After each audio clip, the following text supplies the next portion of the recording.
Imagine you are a German commander in occupied France, 1944.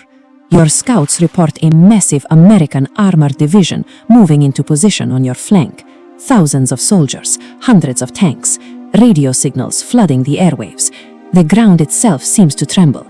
You pull your best divisions back to meet the threat.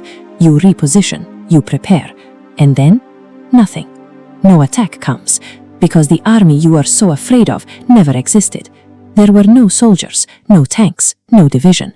Just 1,100 young American artists, actors, and sound engineers putting on a massive theatrical performance. This group of creatives became an invisible weapon. They didn't carry rifles, they carried illusions, tricking a battle-hardened enemy into fighting a phantom. Following the invasion of Normandy, the battle for Western Europe was far from over.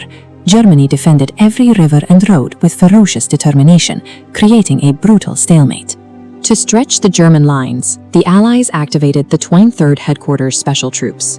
Their mission was to build a fake army in the field, right under the noses of the enemy.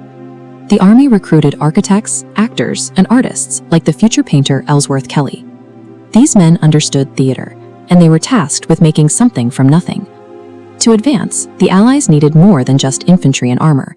They needed to weaponize misdirection to ensure the real attack hit exactly where the enemy wasn't looking.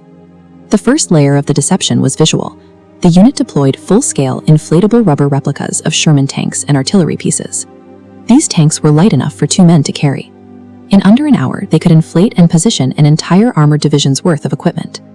They added to the ruse by painting fake unit insignia on real jeeps and helmets, symbols belonging to the divisions that were actually hundreds of miles away. While these inflatables easily fooled aerial scouts, a static rubber army wouldn't survive close inspection on the ground. The illusion needed a second dimension. That dimension was sound. The Ghost Army operated a fleet of sound trucks equipped with advanced audio recording technology. In the darkness, they broadcast the sounds of rumbling tanks and shouting soldiers across distances of 25 kilometers, making it seem like a massive armored force was moving into position. German listening posts reported these sounds as genuine troop movements. In the fog of war, commanders reacted by shifting their defensive units to meet the noise. By weaponizing the night, the sonic layer forced the enemy to use their own imagination to fill in the terrifying blanks of a phantom advance. The final layer was the most sophisticated, targeted radio impersonation. Signal operators studied the unique Morse code fingerprints of real Allied divisions, the specific tapping rhythms of individual men, and replicated them perfectly.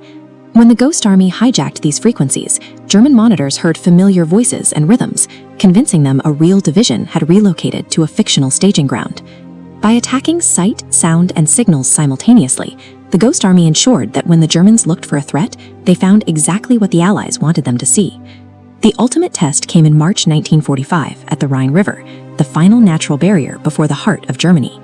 The real Allied crossing was planned for Remagen, but the Ghost Army deployed north at Viersen. Flooding the airwaves with fake radio and engine sounds, the Germans believed the ruse, pulling their defensive units northward to stop a crossing that wasn't happening. With the German defenses out of position, the real Allied armies poured across the Rhine at Remagen against weakened resistance. This single theatrical performance saved thousands of lives, preventing a massacre during the final push to end the war.